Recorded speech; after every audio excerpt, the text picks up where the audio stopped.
Լուսեղեն բանակի անձնվեր զինվորները հաղթելու հրամայականով ու բազում երազանքներով իրենց երթմանը հավատարիմ մնացին ու հավիտյան խոնարհեցին իրենց հպարտ գլուխները։ Նրանցից էր Պաշտպանության բանակի պարտադիր ժամկետային զինծառայող շարքային Միխայիլ Կամոյի Ստեփանյանը։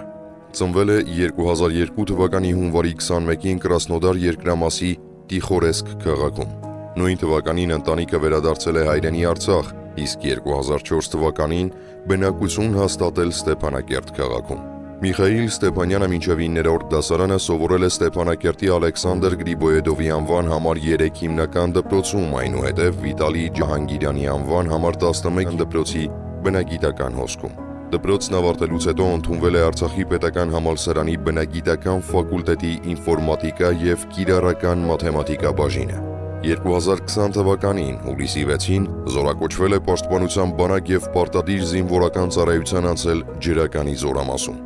Երբ սկսվեց 44-օրյա պատերազմը, Միխայիլը և իր ծառայեկից ընկերները սկզբում զորամասի պահպանության վայրերում էին, այնուհետև տեղափոխվեցին Հադրութ, որտեղ 3 անգամ ծուղակի մեջ հայտնվեցին։ Հոկտեմբերի 29-ին Վաշտը տեղափոխվում է Մարտունու հատված, այնուհետև Քերթ գյուղ, որտեղ թշնամին թիրախավորում է մեքենաների շարայսումը և օդային հարված հասցնում այդ ուղղությամբ։ 19 զինծառայեկիցների հետ միասին զոհվում է շարքային Միխայիլ Ստեփանյանը։ Ուղարկավորվել է դեկտեմբերի 17-ին Ստեփանակերտի հուշահամալիրում։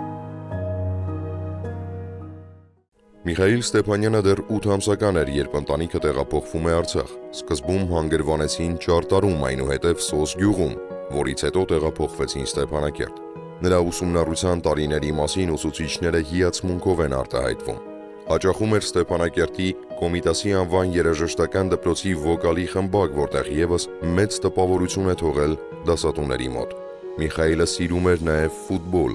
Համալսարանական կրթության 1 տարվա ընթացքում հասցրեց սիրվել նաև դասախոսների և համակուրսեցիների կողմից։ Միքայիլ Ստեփանյանը շատ աշխուժ եւ ինչպես դասարանի երեխաներն են միշտ ասում, ինքը եղել է խաղաղության աղավնի։ Ես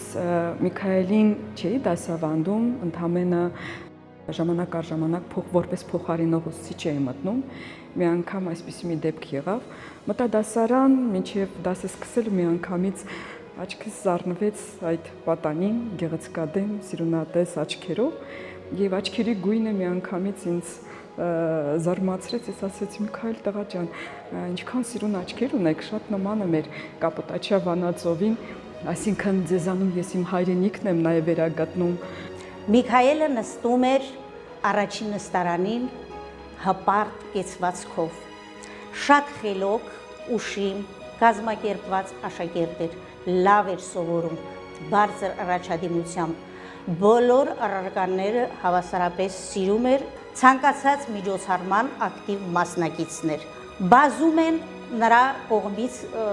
պատի թերթերի լույս ընծայումը։ Степанян Миша. Я когда произношу его имя,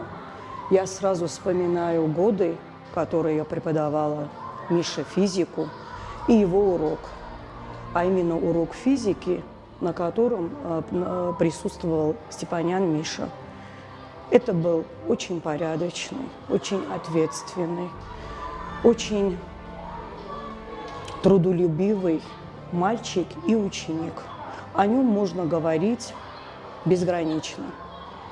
Он старался на каждом уроке взять что-то от учителя. Его все любили в школе. Физика у него получалась, наверное, лучше всех. Таких учеников,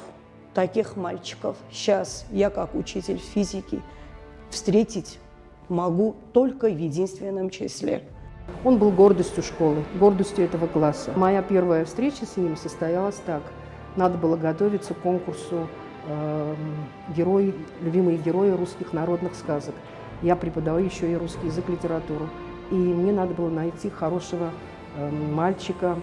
похожего на русского даже. И с 4 класса я выбрала именно Мишу. Он выступил очень хорошо. И представьте себе, так он понравился жюри, что они ему дали приз за лучшего героя народной сказки. Я это не забуду. Он был абсолютно другой. Он был жизнерадостный. Он был самый жизнерадостный среди всех учеников школы этого периода. Он очень любил жизнь. Очень. Он Он хотел жить, он мечтал о будущем, он строил, вот в своих мечтах он строил свое будущее. Не мог себе представить ни минуты без этой земли, без этой страны. Ճիշտն ասած մենք միևնույն դասարանում չենք սովորում, զուգահեռ դասարաններից էինք։ Հենց դպրոցը դարձավ մեր ընկերության սկիզբը։ Շատ ակտիվ տղա էր, կենսուրախ։ Երբ որ հանդիպեինք թեկուզ փողոցում, դպրոցից դուրս, տանը կամ ուրիշ տեղ, ինչ տրամադրությամբ էր որ լինեիս, Միշային հանդիպում ես, ամեն ինչ փոխվում է, ինքը տեղով մեկ ուրախ տրամադրություն էր։ Շատ հաճելի էր հետը շփվել, շատ ընկերասեր տղա էր։ Միայն դրական բաներ կարող եմ ասեմ։ Մանկուց շատ է այցելում ամորաքրոջս տուն եւ միշտ կապված եմ եղել եւ Միշայի եւ իր քրոջ Արուսյակի հետ ու միշտ իրար հետ խաղում էինք, տարբեր միջոցառումներ էինք կազմակերպում, շատ լավ էինք ես ու Միշան իրար հասկանում։ Ինտելեկտով այնքան բարձր, որ շատ դժվար խաղեր էինք կազմակերպում ու թե աշխարհագրությունից, թե մաթեմատիկայից ինքը շատ ուժեղ էր։ Միքայելի հետ մենք ծանոթացել ենք համալսարանում, երբ որ առաջի կուրս էինք ընդունվում, դա 2019 թվականն էր։ Սկզբից էլ շատ մտերմացել ենք ամբողջ կուրսով, բայց Միքայելը կուրսում ամենափոքրն էր, ինքը 2002 թիվ էր, մնացած տղաները 2001 թիվ էին ու այդ հունվարին իրանք զորակոչվեցին բանակ, խումբը փոքրացավ ու այդ ընթացքում են ստացվեց, որ մենք ավելի շատ ընկերացանք Միքայելի հետ, որովհետև 2-3 տղա էին արդեն մնացել կուրսում ու շփման օղակը ավելի փոքրացել էր։ Բոլորին միշտ ամեն հարցում փորձում էր օգնել ու ժամանակի ընթացքում մենք արդեն շատ էինք հասցրել կապվել իրար հետ։ Տարեվերջին մենք միջոցառում ունեինք կազմակերպված, ես էի նախաձեռնել, բեմադրություն պետքա լիներ ու սկսել էինք Միքայելի տաղանդավոր կողմերը ընթացքում բացահայտել, միջոցառման մեջ խնդրեցի, որ դեր խաղա, քանի որ հիմնական տղաները մերժում են համալսարանում, ամաչում են ու ինքը մեր կուրսեցին էր, խնդրեցի, որ խաղա ու այսպես ասած օգտվեցի այն առիթից, որ ինքը շատ բարի է ու չէր մերժում ոչ մի բան ու համաձայնվեց խաղալ, գլխավոր դեր պետքա խաղար, սիրահարված տղայի ինչ-որ այսպիսի մի հատ դեր էր ու ընթացքում նաև մասեր կար, որտեղ հայկական ժողովրդական երաժշտություն պետքա լիներ, կոմիտաս կամ այլ երգեր։ Մի հատված կար, որ խնդրեցինք, որ փորձի ինչ-որ երաժշտական փոքրիկ կատարում անել, այդ ժամանակ էլ պարզեցինք, որ ինքը նաև շատ լավ երգում է, հերթով բացահայտում էր իր տաղանդները։ Սիրում էր երգեր բազմաժանրային ոճով։ Երգում էր Սայաթ Նովայի երգերից, Քամանչան, Ամեսազի, Ողբանվակ, երգում էր ժողովրդական երգեր, գիմներ էր երգում։ Հետո արդեն երկրորդ-երրորդ դասարանում զգացի, որ արդեն ուզում եմ մի քիչ էստրադային ոճը իր մեջ զարգացնի, մի քիչ դասական ոճը։ Բաբաջանյանի ստեղծագործություններից Միքայելը երգեց մի քանի երգեր, բայց ամենալավը ստացվեց Նոկտյորնը իր մոտ։ Մի անգամ եկավ ասեց, որ կուզեմ Էդիթ Պիաֆի երգերից երգեմ։ Իր դիապազոնի համապատասխան ես մի երկու երգ ընտրեցի, ստացվեց։ Մի 2 տարի կլարնետ նվագեց, գործիք առավ։ Մանկուց իրար ընկեր էինք, շատ հոգատար ու զիջող էր։ Ինքը 4 տարեկան էր, երբ ես սկսեցի դպրոց հաճախել, առանց ինչ չէր ուզում տանը մնալ, պահանջեց, որ ինքն էլ դպրոց գա, ամեն տեղ շտապում էր, երբ տխուր էի գալիս խորհուրդներ էր տալիս, անգամ առանց հարցնելու, թե ինչի եմ տխուր։ Բնույթով խաղաղություն էր, անգամ մինչև 18 լրանալը ուզում էր դիմում ներկայացնել զորակոչվելու համար։ Բանակ զորակոչվելուն երկար է սպասել։ Ծառայում էր ջրականում, կարգապահ եւ խելացի զինվոր էր, սիրված եւ հարգված։ Ծառայության կարճ ժամանակահատվածում հասցրել է առանձնակի ուշադրության արժանանալ հրամանատարության եւ ծառայեկիցների կողմից։ Հպարտ էր, որ զինվոր էր, իր հայրենիքի զինվորը։ Վերջին ժամանակների միջև զորակոչվելը հիմնականում ընկերների հետ էր անցկացնում միջև ուշ երեկո, հետո տուն էր գալիս, երաժշտություն միացնում ու ստիպում, որ իր հետ բարեինք։ Մեծ ուրախությամբ զորակոչվեց,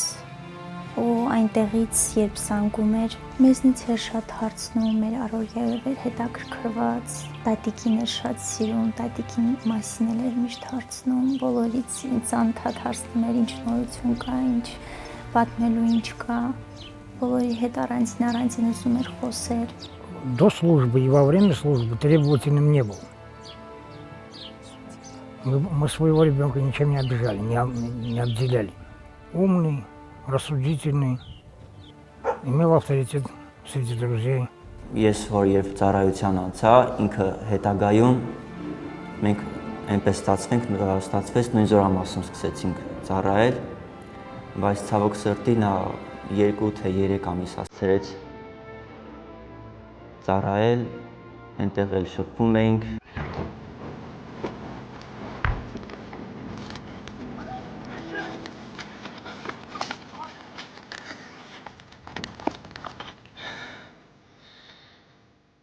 Միխայելը մոտ 3 ամսվա ծառայող էր, ուսումնական 5-րդ գումարտակում էր, երբ 2020 թվականին սկսվեց 44-օրյա պատերազմը։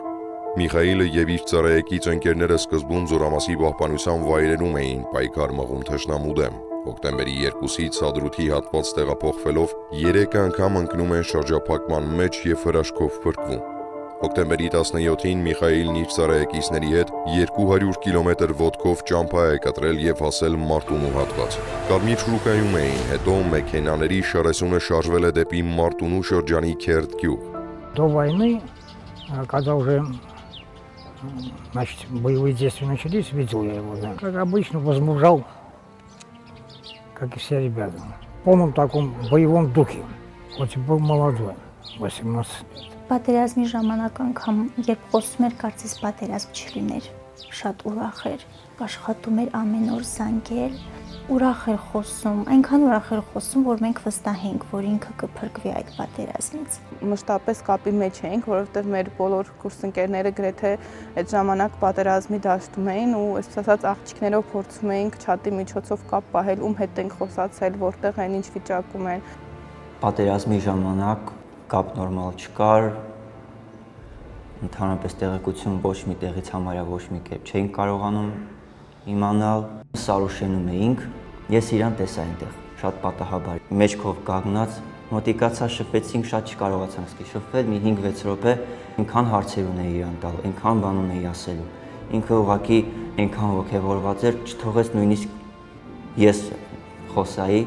Հոկտեմբերի 29-ի չարաբաստիկ օրը ճակատագրական էր Միխայելի եւ իր ծառայեկից ընկերների համար։ Այդ օրը թշնամին թիրախավորում է մեքենաների շարեսունը եւ անօթաչու թռչող սարքի միջոցով հարված հասցնում, իսկ թափքում զինվորներ էին։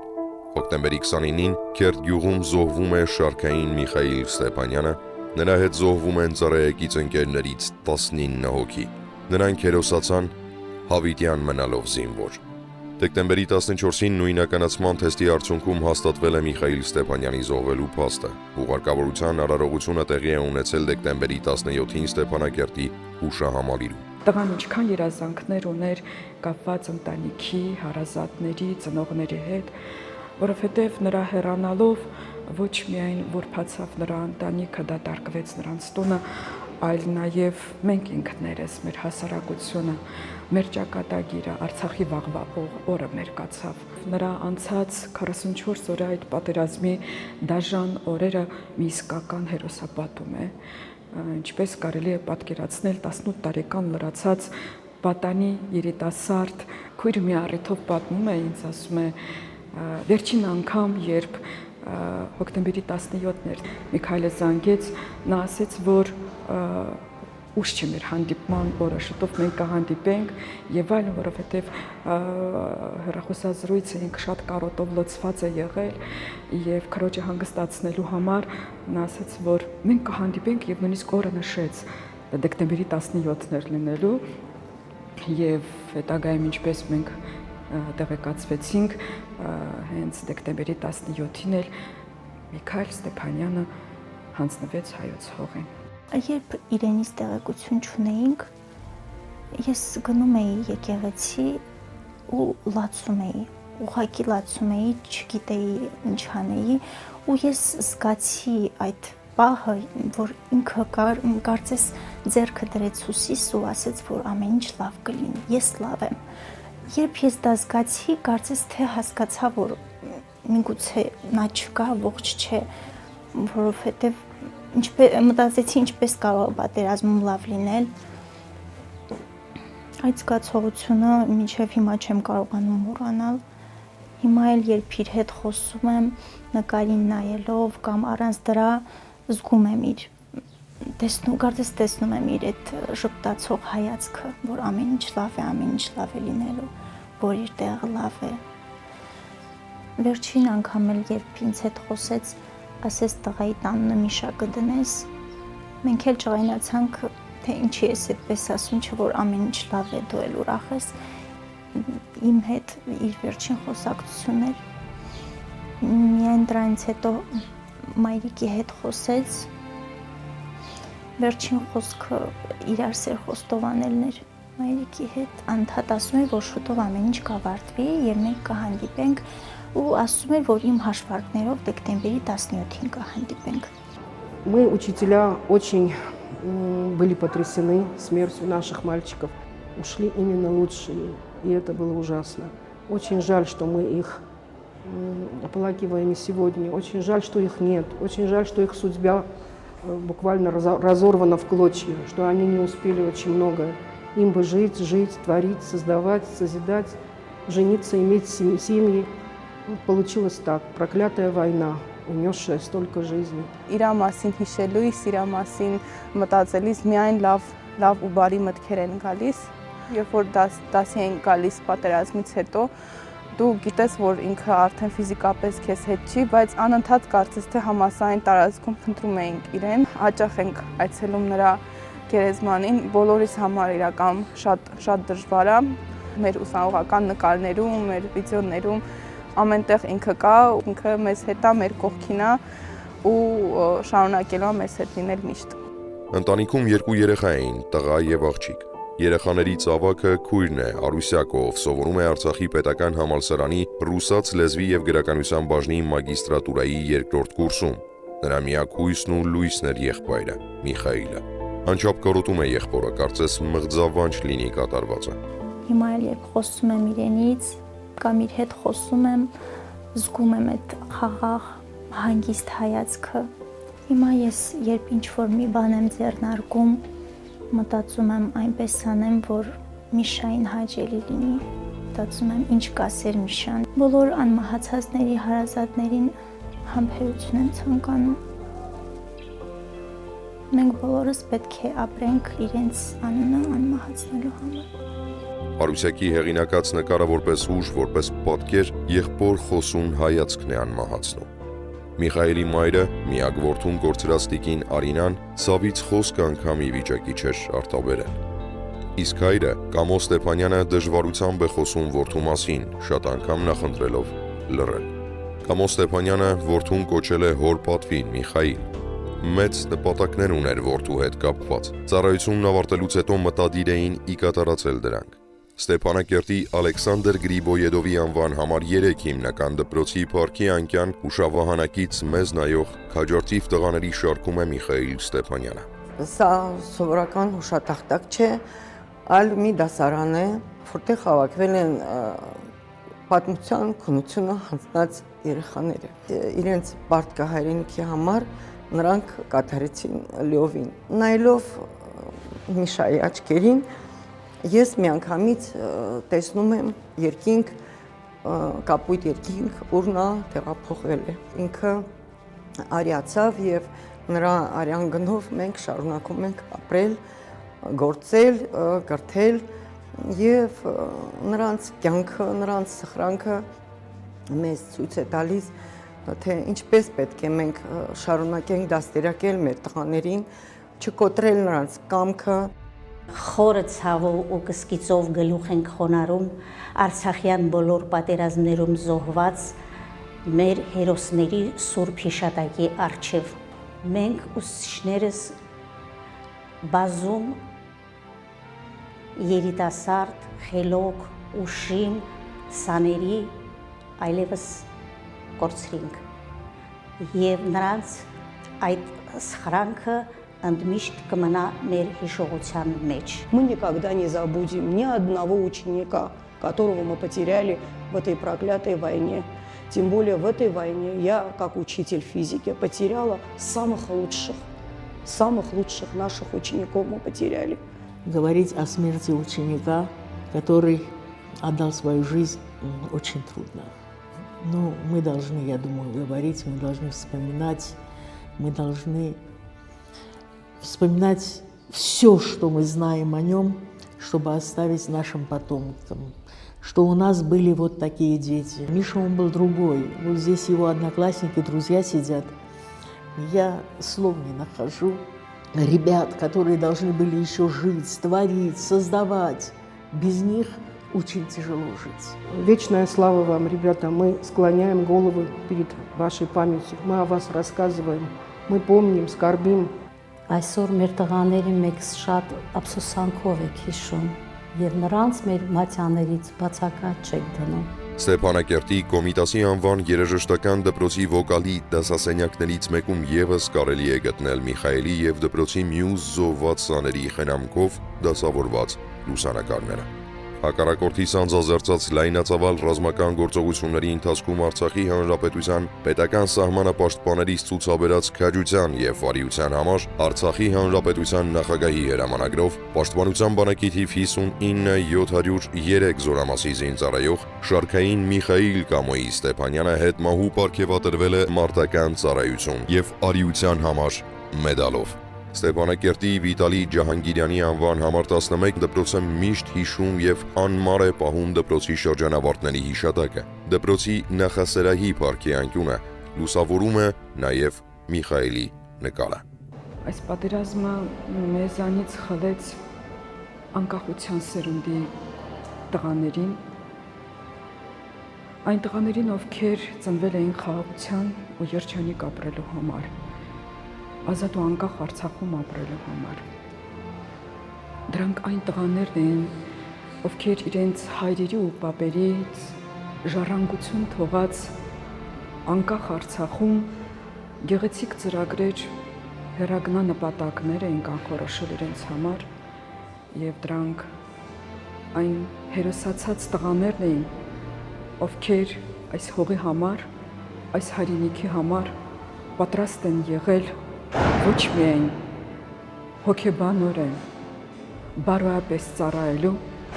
այլ փաստորեն բոլոր դեպքերն ապացուցեցին, որ նրանք նաև ֆիզիկապես պատրաստ են եղել նվիրվելու այս հողի համար։ Միքայել Ստեփանյանը Արցախյան հերոսամարտի եզակի կերպարներից էր, ոչ միայն իր տարիքով, ընդամենը 18 տարեկան, այլ նաև իր անցած մարտական ուղիով, ով կարողացավ ամենադժվարին, ամենացավոտ ճանապարհը կտրել, բայց երբևէ չտրտնջալ իր անցած եւ անցկացրած օրերի համար։ Ով կիմանար, որ ընդամենը 1 տարի հետո նա հավերժ իր այդ կապույտ աչքերը կփակի նաև այս մի փոքր կտոր հայրենիքի համար։ Իսկ դպրոցի 12-րդ հոսքային դասարանը մաթեմատիկայի կաբինետը անվանակոչվել է Միխայիլ Ստեփանյանի անունով։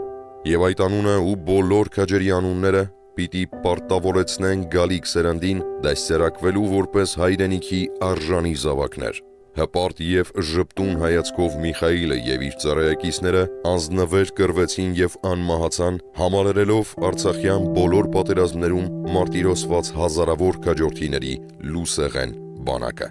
Ազգը բռունցք պիտի դառնա նրանց անկատար երազանքները իրականացնելու, նրանց զոհողությունները իմաստավորելու, նրանց երազած երկիրը կառուցելու հրամայականով։